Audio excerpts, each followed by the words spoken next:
People deluded. I'm back again. I got full-time crooks in the building. What you saying, my guy? I'm good, man. I'm good. Yeah. I don't know about the full-time crooks part, but you get me. Is what it is, man. You know, made a name for myself. You get me? So just run with it, man. I'm saying. Obviously. Damn, my guy, man. I know we're pressed for time. We ain't got long. You got things to do, preparing for your holiday and that. Safe journeys in advance. Yeah, I want to go over this transfer news, but before all of that, yeah, I want to share my screen because obviously I had you on the stream in a minute. You've obviously done your reaction, watched the fixture list for yourself and analyzed it. What was your first initial thoughts? That the first 6 games are pretty difficult, man. Like, I'm not really annoyed at how difficult they are. The only real issue I have with the first 6 fixtures is it's going to be hard for Arsenal to build any momentum. That's the only real difficult part. Like when you have to go back to back beastly games, it's just difficult. Why do you think that as well, for those listening? Yeah, I think it's mad difficult to build momentum. But hey, you know, you have to play everyone twice, you know. And if we can get through that period with, I don't know, winning the majority of them, then I think it will give us a good standing for the rest of the season. I mean, October, on paper is better, but if you're an Arsenal fan, you know that West Ham, Fulham, and Crystal Palace, as of recent, been pretty tricky for us. So yeah, that's the spanners in the works. Yeah, back to back spanners. It is. Do you know? I like. Obviously, I don't think that anything like Fugazi has happened. But when people look at these fixtures and say, "Oh, conspiracy," yeah, I understand why they're saying it in it, but I don't know. I feel after that, see, it doesn't really get much easier, does it? It doesn't really get the ordering of the fixtures. It doesn't really get. And you'll say Burnley, Sunderland, but then by then you don't know what Burnley or Sunderland are going to look like. We don't know what we're going to look like. Injuries, suspensions. Obviously, when you get to like October to the end of the year, beginning of 2026, this is when you got a couple League Cup games, Champions League's playing a part. You got 2 games a week, 3 games in 10 days. I think the key word you said there is on paper. Like it should be easy, innit? But as you know yourself, football isn't one on paper. Why do you think we can't build momentum in the first, I guess I'm assuming 6 games, so first 2 months for you? I think we can build momentum. It's just going to be very hard to do so. Like we start at Old Trafford, and in my opinion, I think that's a W. I think we win at Old Trafford, first game of the season. Then we go to Leeds. Now, I think Leeds are a good team personally, but for me, Leeds is like they're horrible fans to come to your stadium. Like they create a madness, and Arsenal will definitely have to do some repairs after that game to the stadium because these men go mad. Yeah, so and that could be an early spanner. I do think we win it, but that could be an early spanner. Then we go to Anfield. Yeah, now we know Anfield is a tricky place to go. Yeah, very hard place to go. I think that was the last time we won there, man. Yeah, way ago. But the last 2 times we've gone there in the Prem, we've drawn in it. So, but I think that's the best time to play Liverpool at Anfield. Nice and early. They haven't warmed up. We haven't warmed up. Do you know, it's kind of going to be one of those ones where if you're going to take advantage of Liverpool at Anfield, that's probably the time to do it. Then we face Nottingham Forest at home. Like, I don't know about you, but I personally don't think that Nottingham Forest are going to be the Nottingham Forest of this season. Like, I hope so. We got them early. I hope so. Bro. I think they're gonna. I don't think they're gonna fall off majorly, but I think they're gonna go to like being like a Palace, like anywhere from 8th to 12th. That's where I think that they're gonna fall. So I'm not too worried about that because it's at the Emirates. If it was at their stadium, it would be a bit harder. But then, by the way, I think we draw against Liverpool. I don't know if I said that. We got Man City. Keeps saying that, you know. Egal said that. You said that. I said that. Someone else said that. Everyone keeps, yeah. Go on. Yeah. And then we got now just quickly. Yeah, this is the only thing that annoys me about our fixture list is the first 6 games and the last 6 games we face Man City and Newcastle back to back. That's the only thing that annoys me Oh, The oh, fixtures. Only thing. The only thing. Because the first two fixtures, obviously, it's way too like the season hasn't started. I don't know what our window's finally gonna look like. I a don't know. week's a long time in football, so yeah, man. Yeah, like Yeah. so I don't know about those two games, but the first, I think it's a draw to Man City, and I personally think that we lose away at Newcastle. St. James Park is and that's why I think it's hard for us to build up momentum, because I think that based off of what I know now, we lose at St. James's Park. Like Eddie Howe just has his number. They're bare on it against us for some reason. Well, they're on it anyways, but they're bare on it against us. And you're right, because the last couple of times we went to St. James's Park, it's been shaky, if I'm honest. Like the League Cup, when we played them in the league, I know there were some injuries and that, but we just didn't compete. And that's, you know me, that's what jars me. I do agree with the momentum thing, because you like this. I guess every fan base could look at a month and say, you know, this is a difficult run. But I do think Arsenal and other teams, there's been times, I'm exaggerating a bit, but you might lose the first 5-10 games might be a bit shaky, and then you build momentum. I agree with you, but then I question my own logic, and I'm like, surely this might be the best time, because again, we all know pre-season, you don't just run off for a couple of weeks. Everyone's fit, everyone understands what everyone needs to do tactically, and we're firing. So it's almost like everyone in that first 10 games, we're all trying to just find ourselves kind of thing. So on paper, it's a nasty run of fixtures. And you're right, like you kind of touched on it, so I'm not going to ask you, because you mentioned we'd lose going towards the end of the season. But I was going to ask you about the top 6 record, because I do think some Arsenal fans want to have their cake and eat it. And what I mean by that is everyone wants this talk about, you know, even with injuries, the top 6 record, we're competitive. So while that, you can't just write them off. In theory, we should be full of confidence for United away, Liverpool away, easier said than done, City at home, etc. How do you feel about, you touched on Leeds, and it is tricky atmosphere, and you did indirectly mention Palace and West Ham, yeah, but that's been our Achilles heel, isn't it? Like, quote unquote, the smaller games or the smaller teams, especially the ones at the Emirates. Like, we've got a couple of them early doors, man. How do you feel about that? It's nasty. You know what? Part of me is happy that we're facing like the West Ham, the Fulhams, the Palaces outside of like the December month, innit?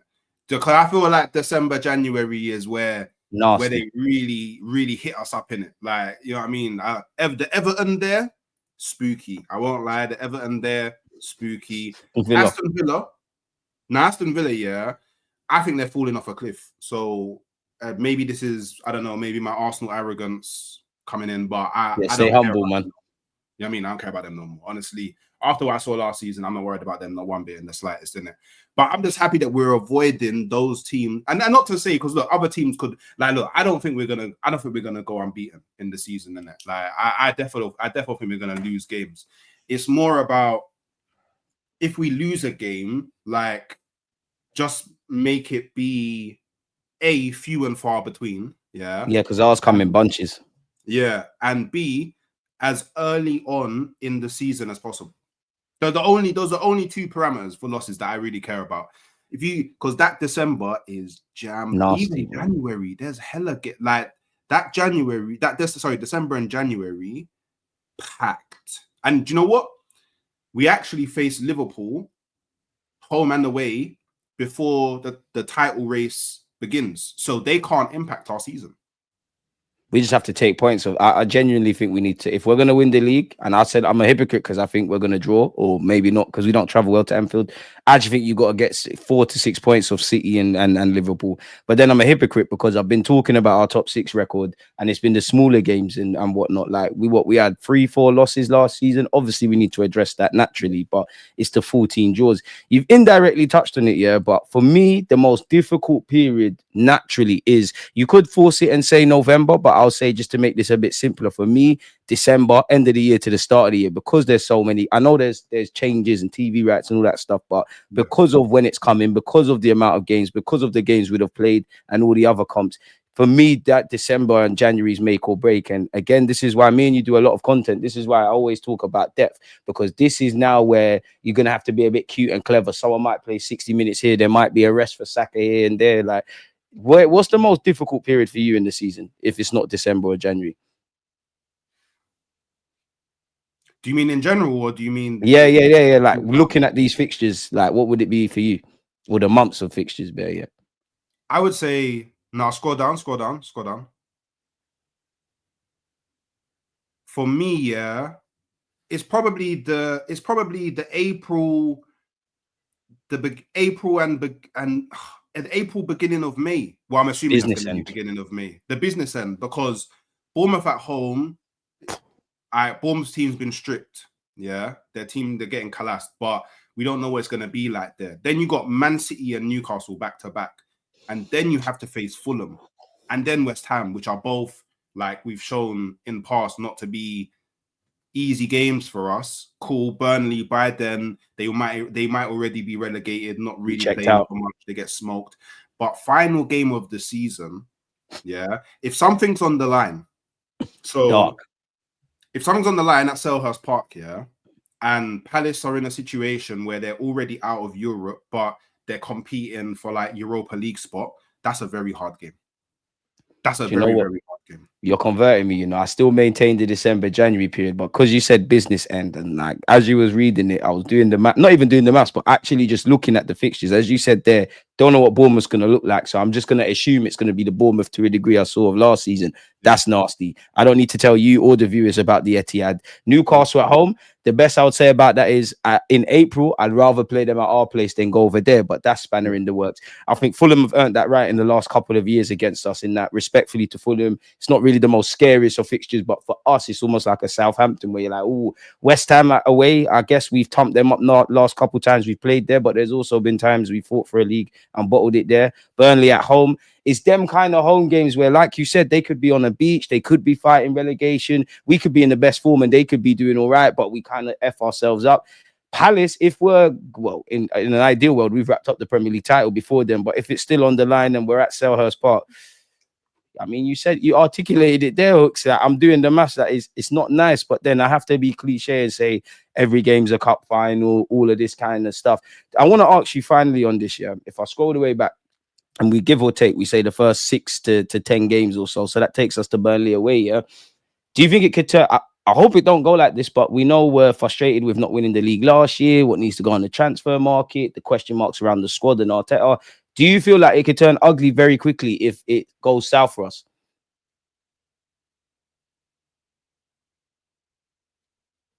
Yeah.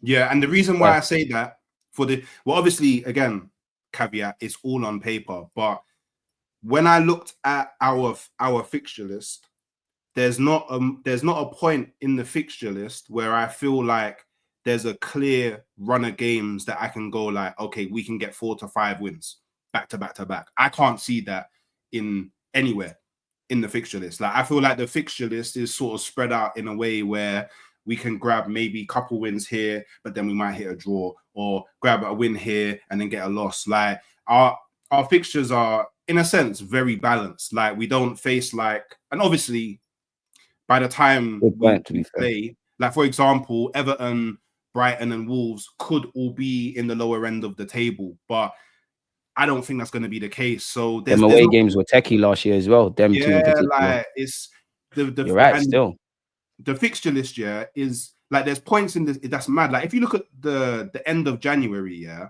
cool. Liverpool at home, calm, but then we have to go Nottingham Forest away, mad, back to back. Then we have to face Man United at home. Then we have to go to Leeds. There's a lot of Arsenal fans, yeah, that don't know what Ellen Road. Yeah, well, they're gonna get to know it's techie. It's for us. It's been techie as well at times. They don't remember Harry Kewell, Mark Viduka days. Yeah, that's if people want to see what football's like, they're the kind of game you got to go to Leeds United at home or Newcastle at home and see what the other English fans move. I agree with like you what you said earlier about there's going to be repairs. It's a nasty atmosphere, especially at their place. It's one of them grounds where the fans are on top of the pitch, basically. Even Stadium of Light, man, don't even really know. Someone might not even remember what Stadium of Light is like, but that's how long ago. These are some of like the historic English grounds in the Premier League that man just don't know about any. Like, I know it's cliche, but there's no easy game. There's none. Every game's a final. We're doing bare cliches, but literally 38 finals. It's dark. But you know, I've got to have my hot take. Yeah, you know me, love a hot take. Yeah, if we sign Gyokeres and Rodrygo, them first 10 games are all W's. What, They're just all because we got two players? What? Because Rodrygo, Gyokeres, Zubamendi, I'm hearing talks about Lucien Agume. You get me? Like, we're upgrading the Hato. Like, do you know what? Yeah, I don't remember the last time, yeah, as an Arsenal fan, where I've gone into a season and I've been entirely happy with my forward line. It was probably Henri Bergkamp. That's how long ago it was. It was probably Henri Bergkamp. I'm trying to think. That's a good point. Well, I can't say that's been the case ever in the Emirates era, really, like entirely confident. Of course, I'm trying to think of 20 plus years in a small space of time, but you're right. Yeah, it probably is Highbury still. It probably is. It actually is. Yeah. Do you see Rodrygo, Gyokeres, Saka? Yeah. It's what we built the Emirates for. It's what we built the Emirates for. Like, Ivan Gazidis, yeah. That's a crazy front line, you know. That's actually a mental front line. That front line is mental. So, look, these fixtures, yeah, I think the one thing that we can all agree on, yeah, at the very least, as Arsenal fans, is those first 6 games has increased the pace at which we need to get all of our business done in the window. I need to hurry up. Are we exaggerating though with that? And I don't think you're wrong, because I agree with that, especially because like I don't want to do all of that. Oh, it's the craziest fixture calendar list in the world, because as we all know, the games are here. But as you said, they're not punched up on paper. These are not like, you can't just convincingly say you're going to win. We need to hit the ground running. But then when you look at when we actually signed Gabriel, I know the years have changed and with the pressures and whatnot. But if you look at when we signed Declan Rice, Gabriel Jesus, all these guys, we signed them like mid July. So are we exaggerating a bit? It's not that we don't need to get a move on, and we're not valid in our claims of seeing what other teams are doing. But when you actually deep it, are we doing too much? Well, I'm not doing anything, because I haven't complained once about how slow we're moving. Because I don't think we're moving slow. Like, do you know what my thing is? Yeah, like I've been, I went into this transfer window going, you know what? I don't want to be that guy that's like always crying and complaining about whatever in it. Don't get me wrong, like seeing like Man City moving bare fast, I was like, ooh. But then I thought on the other side, like they have to move at that speed because they're in the Club World Cup. B, all of the targets that they signed, I wasn't going for anyway. Like all of how fast they're moving doesn't affect my business at all. Not anyway. Turkey and Reinders though, man. That would be lit, especially with Partey going. We could do with an 8 like that still. Yeah, Turkey, Reinders. But the thing is, like, when you like, I don't know. I feel like we have to separate in it, because I feel like, you know, I even feel like if me and you was gonna like say, yeah, we're doing our own transfer window, we would sign different people.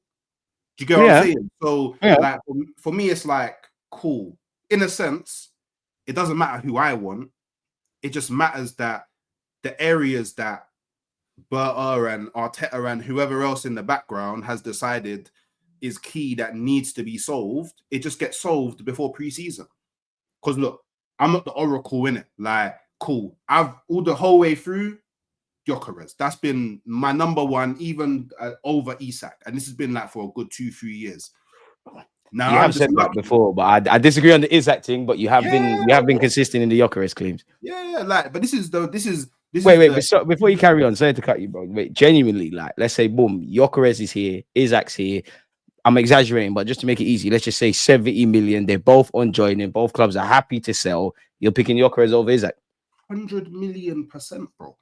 Like, there's no shadow of doubt in my mind, bro. Like, I can't explain it in any other words except from he is what I define as a 9. Is he better than Isak? He's a traditional 9. Like he's like, obviously they're different builds and, you know, all this other stuff, but like he's like Ian Wright. Do you get what I'm saying? Ian Wright was a 9. Do you get me? I hate that Like, angle. yeah, like, whereas, don't get me wrong, I feel like Henry became a 9, yeah, but Henry, he's more akin to I don't like doing the comparison between Henry and Isak because I think it's a bit mythical because Henry's the greatest, but like you see similarities in like how they drift off the left and Loosely, all them, yeah, like the build, channels in that frame, the pace, all of that. But Gyokeres is not no slouch though. Like, no, but he's not. he's People are a harsher. bulldozer. Do you know the man that run, yeah?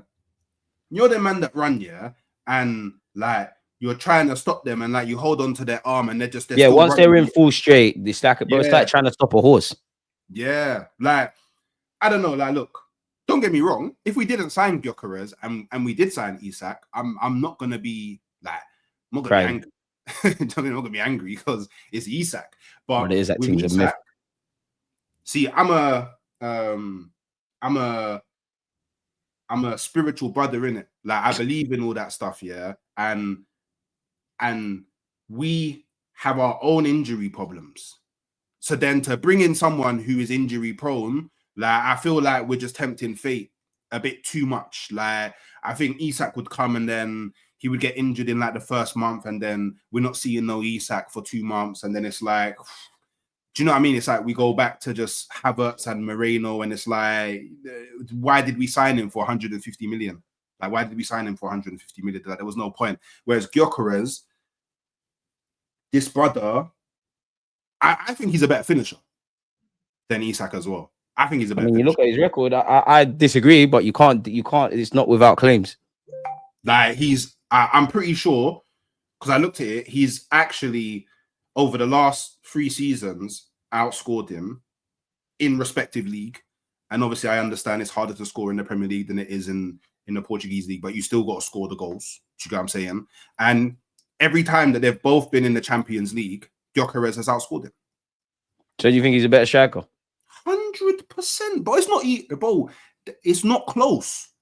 It's not close. Isak is the better footballer. Do you get what I'm saying? He's the better footballer. But as a striker, I don't need a footballer. I need a striker. I need someone ball in the back of the net. I need someone, yeah. Look, there's bare defenders, yeah, and not even at the smaller teams. I'm talking at the bigger teams as well, that he's gonna bully. That's why I like. He's like a battering ram. Like, it sounds mad, but he reminds me a bit of Chris Wood in terms of like that physicalness.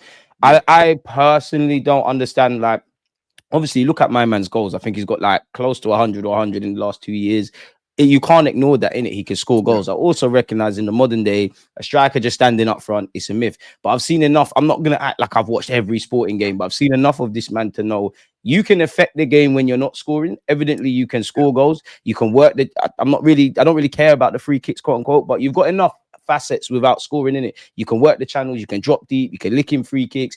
I know Arsenal fans like to micro nitpick, like a man could score 2 million goals, but he's only scored 2 of his head. There are issues. But then I also look at it because I think Sesko has his pluses, as does Gyokeres, and they both got their cons in it. But then I look at Gyokeres and I feel the striker market's and again, I don't know the little isms and schisms as to why he hasn't moved in it, but 27, striker market's dead. You can't stop scoring goals. It's too difficult to ignore. When you see the more credible journalists, they say the people within the world of football, they think Gyokeres is slightly overvalued. Maybe that's an age thing, but then I feel a bit weary. And I know it's not a stats thing, but then I look at Opta. They're saying basically like the level of defending in Portugal is to the same standard of League One. So now there's issues. And I just feel, not you necessarily, but there is a lot of Arsenal fans that Gyokeres is the no-brainer. You can't ignore it. It's worth the gamble, which they could be right in that. And obviously it couldn't bang. But if he signs, there's a small section of fans that will say, that's why you don't sign man from the Portuguese league. I don't feel Gyokeres 100% convinces me. I don't think Sesko does.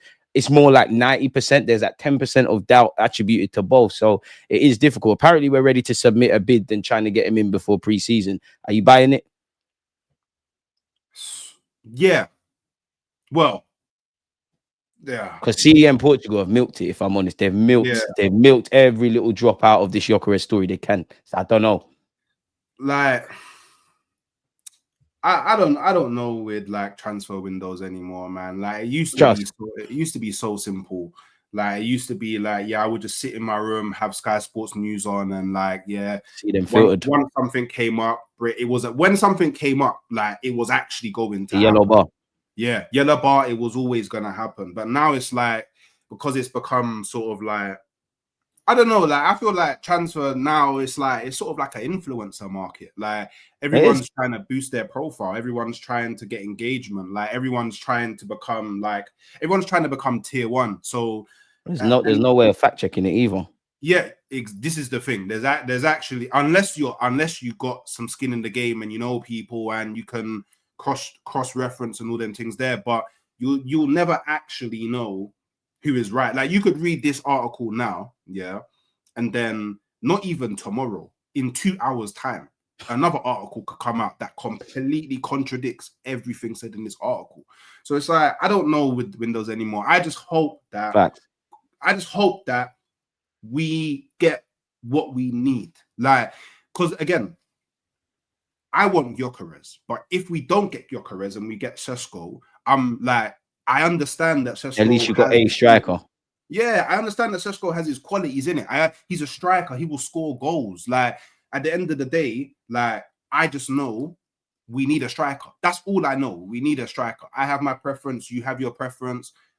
Hundreds and hundreds of thousands of brothers, all the support Arsenal across the world have their preference in it. There's no we tried. You need to address that area. Yeah. But hey, we'll have to see. I mean, last thing I asked on them to any hope of both? Or was that dreaming?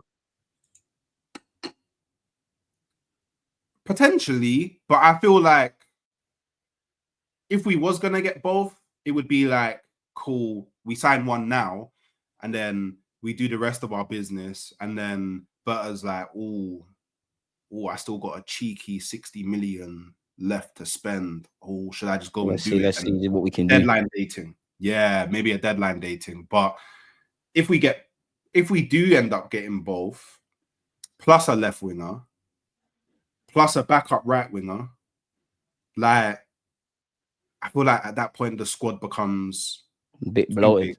But then I'm a hypocrite because like I want depth, and I'm not. And I think you're right. We have to find that balance in it of having just enough players. But I always feel like we're too short. It's like if it was cold outside, I'd like to have 3 jackets on. So I've got the luxury of saying, you know what, let me take some off rather than I've got a hoodie. I hope the temperature don't drop. I think that's where we always fall. I don't think we get both. I'd love to be proven wrong because you got one that's right now and one that's more short to medium to long term. I just worry about the outlay in it. Like it's gonna, let's just say it's 60, 70 million a pop. That's 140 plus their wages. Then we're talking about a left winger that will probably rule out Rodrygo. You obviously have committed 50 odd million plus for Zubamendi, and that's assuming we haven't done anything else with our budget. Obviously, asterisks depending on what we can do in terms of outgoings. I just think if we were to get 2 strikers, I genuinely don't think you get a winger. I don't. And I also feel, I know people don't hear it, but at the end of the day, Kai Havertz is here, innit? My hot take, since we're doing that, is I think you're going to see a lot of Kai Havertz in midfield. Personally, I will get on to Partey, but I don't know if the club will sign someone. I think they might just say that's Havertz's bread and butter. And we both know probably if we get Sesko, you're going to probably see Havertz start the season. So it'd be techie to see, man. We saying for Rodrygo, apparently remains our top target. It now remains to be seen whether we can progress. Apparently, we're going to need encouragement. Real Madrid would demand in excess of 70 million. Do you genuinely think we're going to get him, though? It's a lot more realistic of a thing now than it was before the window opened. Like if you told me towards the end of last season that there's a chance that we could sign Rodrygo, I would have laughed at you. I'm pretty like we would have like imagine someone, yo, DG, yeah, you man are gonna sign Rodrygo next season, you know, you would have laughed at him. Well, I said, shut up, yeah. Why is Rodrygo leaving Real Madrid to go to Arsenal? All due respect, I love Arsenal, but it's Real Madrid, you know what I'm saying? The reality of the life, yeah.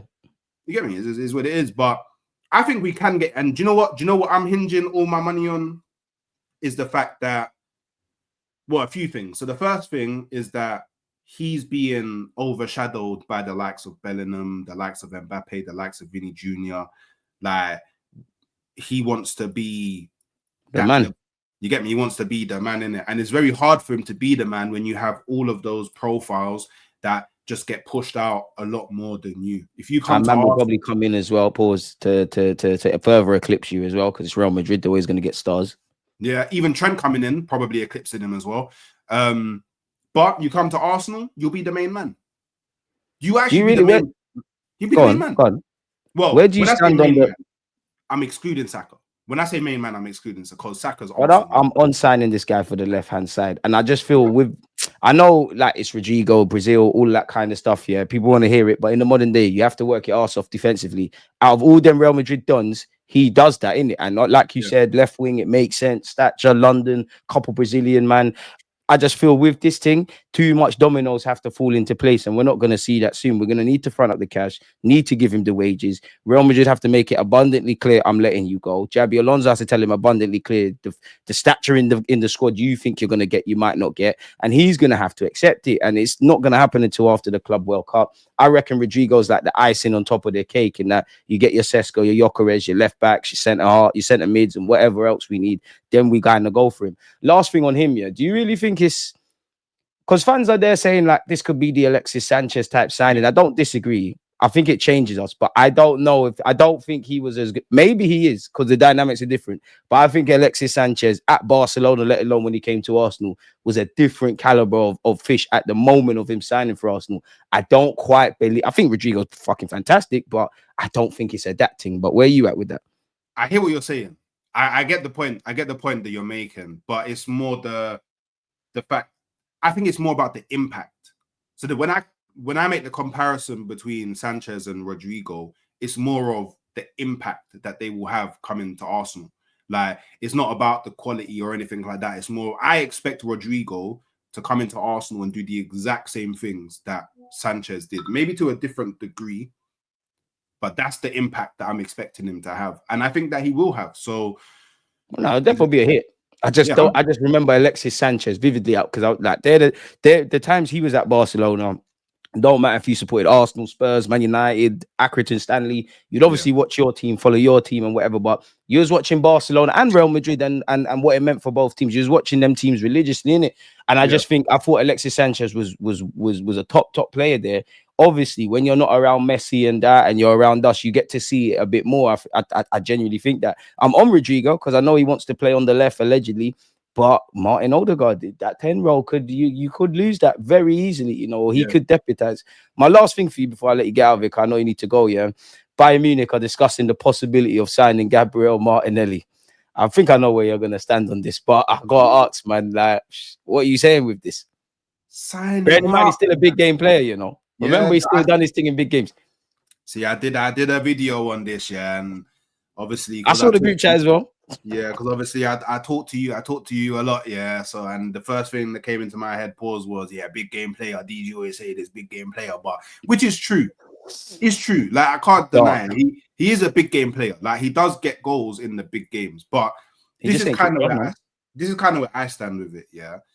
Is that he's definitely fallen very short of what we expected him to become. Hasn't kicked on. It's just, it is what it is. Like, now, I would keep him if I could say wholeheartedly, no doubt at all, Arteta's going to use him in a central position. But I don't think that he is.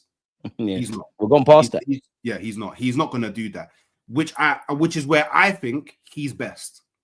I've always thought he's best on transition through the middle. Always. Yeah, that's where all his highlights, when it's them crazy open games, he can just run in a straight line. But then, as you said, you look at how Arteta uses the strikers. I know people don't want to hear these names, but Jesus, Nketiah, Marino, Kai Havertz, all of them, man, are kind of intelligent. We're not saying he's not, but intelligent footballers who can kind of do that. Martinelli's kind of 100 miles per hour or nothing. So I think you're right. Like, you're not going to see that happen at Arsenal. And even when we had the injuries, I know Martinelli had his injuries of his own, but when we was down to our bare bones, he still persisted with Marino up front. So I don't think he sees him like that. I think you're right. And then you have to also think that, like, cool, if we shot him, that's like 180, 190k a week off the books. You probably give Trossard a contract extension, who's probably more suitable for being a backup off the bench player anyway, for less. So say you bring in Rodrygo, I think it makes so much more sense to have Trossard as a backup than it is Martinelli. Otherwise, But can Trossard speak Portuguese? you, Can help him around the club, man. Look, Martinelli's got to stay, man. I don't know. See I don't yourself. know. I don't know. But like, look, I think we should sell him for the final reason is that if you look at our squad, he's probably the only guy that can generate proper money.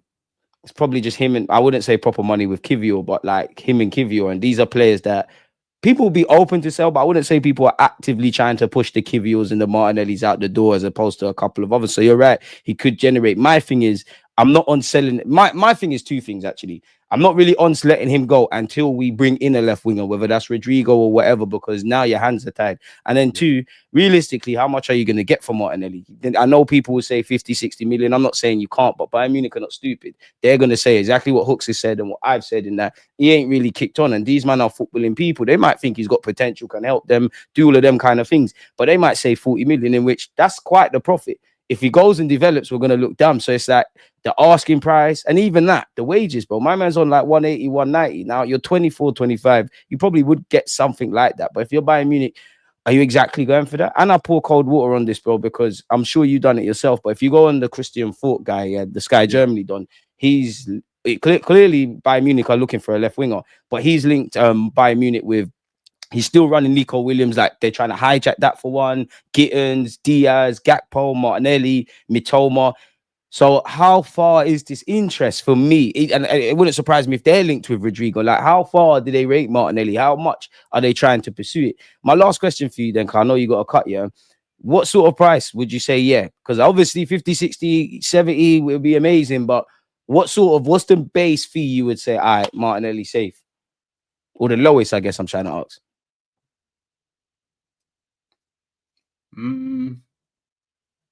I'd say it's somewhere between 40, 45. Like, I think that's fair. Yeah. Like, obviously, that sell-on clause, though. Yeah, sell-on clause, try and get some bonuses up in there to generate some, I don't know, like, for example, because we know they're going to win the Bundesliga. Yeah, if you win the Bundesliga, then drop us 2 million or whatever. Like, Football manager settings. Yeah, man, 100, like, yeah, because the thing is, I think if he goes in Bayern Munich's team in the Bundesliga, he scores bare goals. I think he scored goals in the Premier League away from us, bro. In Bundesliga, he scores bare goals. Like, the level of defending, well, maybe not level of defending, like the level of intensity in every game. Because it's not even just some games. In the Premier League, it's every game. Every team wants to press you. They want to make it difficult.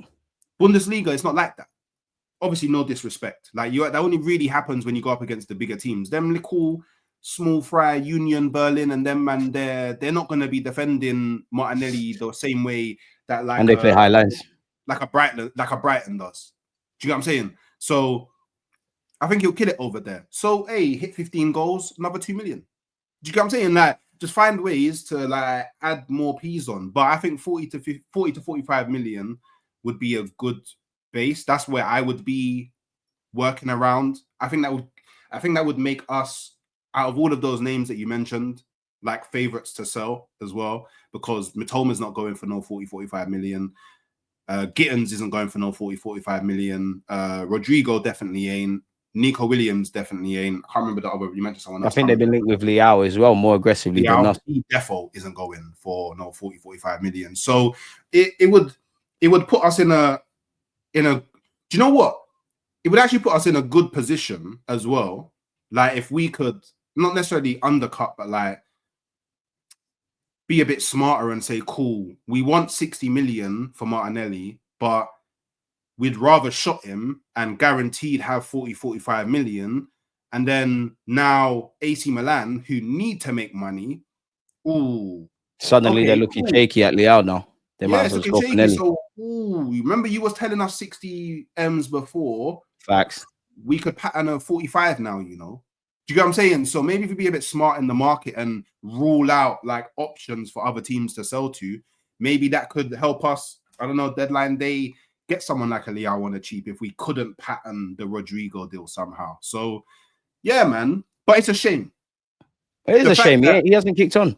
Yeah. No, but I mean more from the sense of like, it's a shame that it's come to the point where especially me, because I'm someone who when he came into Arsenal, him and Saka were neck and neck, and I thought that Martinelli had the higher ceiling. And he just hasn't kicked on. Exactly. Like, he just hasn't kicked on. I don't know about you, yeah. And I think obviously these are legit conversations around the tactics and the left backs and the centre mids and all these components that you need. I personally think that could apply. That applies to Martinelli. That applies to everyone. For me, though, I think we've gone past that. I think Martinelli's clearly a good lad. He works hard. You know, he does score in big games, but he's not as important as he should be. There's a reality where we're probably looking at a younger kind of profile to come in. Like you said, when it looked like Saka and Martinelli were both doing their thing, there's probably a squad player. In the same way, if Jesus was bagging, we're maybe looking at a different caliber of striker. Unfortunately, that's just not the way it's pinned. And if we want to continue to be a team that's just getting top four and, you know, pulling off a Man City victory or Real Madrid, we've got enough. But as we all know, if you want to go to that next level, we need some other people that we know what we're getting at. And Saka is carrying the burden. And I know Marino did his thing with the purple patch. Havertz has been scoring, but these things need to not play out. Me, I'd keep Martinelli and Trossard for the squad. I'm not going to lie, Bayern Munich, I might even offer you a deal on Trossard, who is significantly older, but could be available for a lot less and is a lot more intelligent and versatile and all that kind of stuff than a Martinelli. So I have to see. But Hookz, I'm going to let you get out of here, because I've let you, this is overran. Let people know they can find you, man. Even though the link to the title. Halftime Hookz, man, on the YouTube, you get me, on the road to 10K, and then obviously subscribe, people. Yeah, come on, man. And Halftime Hookz TV on all socials, innit? I made it so I had the same name on everything, innit? So I'm easier to find now, innit? What content you got to come out? I'm actually running a live. Actually, wait, I don't know when this is coming out, but I'm actually running a live at 12:30 with Cal. So if this comes out after that, then go back and watch that. If this comes out before that, then go and watch that 12:30, innit? And before I do head out, yeah, you know, I got a question for you. Yeah. What? Do you think we can now accept as Arsenal fans that our squad was built really badly, considering we don't have any real resale value within our team? I mean, yeah, well, it's stagnated, isn't it? Like, it's stagnated because we tore the house down, as Arteta said. We built it back up. Obviously, players haven't kicked on. Some of it has been our fault. Some of it hasn't. Jesus has got injured. Zinni's on big wages. Kai Havertz is Kai Havertz. Martinelli, as we've been speaking, ain't kicked on. You got to move with the times, innit? Like, some players just haven't lasted the distance. You got man like Saka that has been consistent. You've got people like Magalhaes, Gabriel Martinelli, in my opinion, probably sums up Arteta's project from what he was to now. And then we're carrying bare players. There's players like, people might say, like, you know, if people doing the emotional thing, sell Kai Havertz, sell Zinchenko, sell Martinelli, sell this one, sell that one, they might be valid, but they're either on big wages or they've got injury records, or Arsenal might not get the asking price. 100%.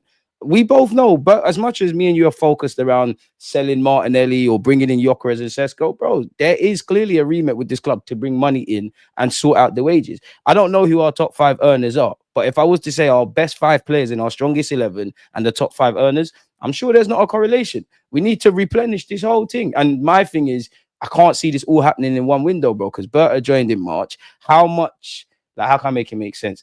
How much changing can he really do? Because the vast majority of the signings that we've made, I'm going to make, surely he's probably tied them. They've probably been tied up already. His thing is just like Zubamendi, just get over the line, get the new contracts as and when you can, do what you can do in terms of sales. 100%. We need to replenish this thing. I think me and you are focused on up front, and we've indirectly focused on the left midfield, because I like Zubamendi. I just feel if Partey cuts, there's too much transition there. Like, I need someone. I'm not saying you have to get another 6, but can you go for an 8? Like not Rangers, but someone like that. I know Rice plays as an 8 and can play as a 6, but I think there's a profile shortage. And I could argue the club know this, because in an ideal world, regardless of Zubamendi going to be an upgrade on Partey and whatever's happening with Partey, you know you needed another midfielder because you wanted to bring in Zubamendi and keep Partey. So yeah, I don't think fans can deny what you just said. Yeah, bro, the whole thing needs to get replenished. There's not really resale value there. We're carrying players. Like, yeah, bro, it's all fun and games, me and you talking about Magalhaes and Saliba and Saka and Timber and this one and that one, but that's the minority, not the majority. Yeah. So you're bang on the money, Hookz, man. Yeah. I mean, I'm sure we're going to do a lot of content via the summer, yeah. Hopefully we start getting things over the line, man. But as Halftime Hookz said, follow him. Again, if you're too lazy to actually listen to what the man said, just look at the title of the vid, give the man some subscribes and all of that. Last thing, Hookz, safe journey to America and that. Bless up, my guy. Love. Done now. Safe. Because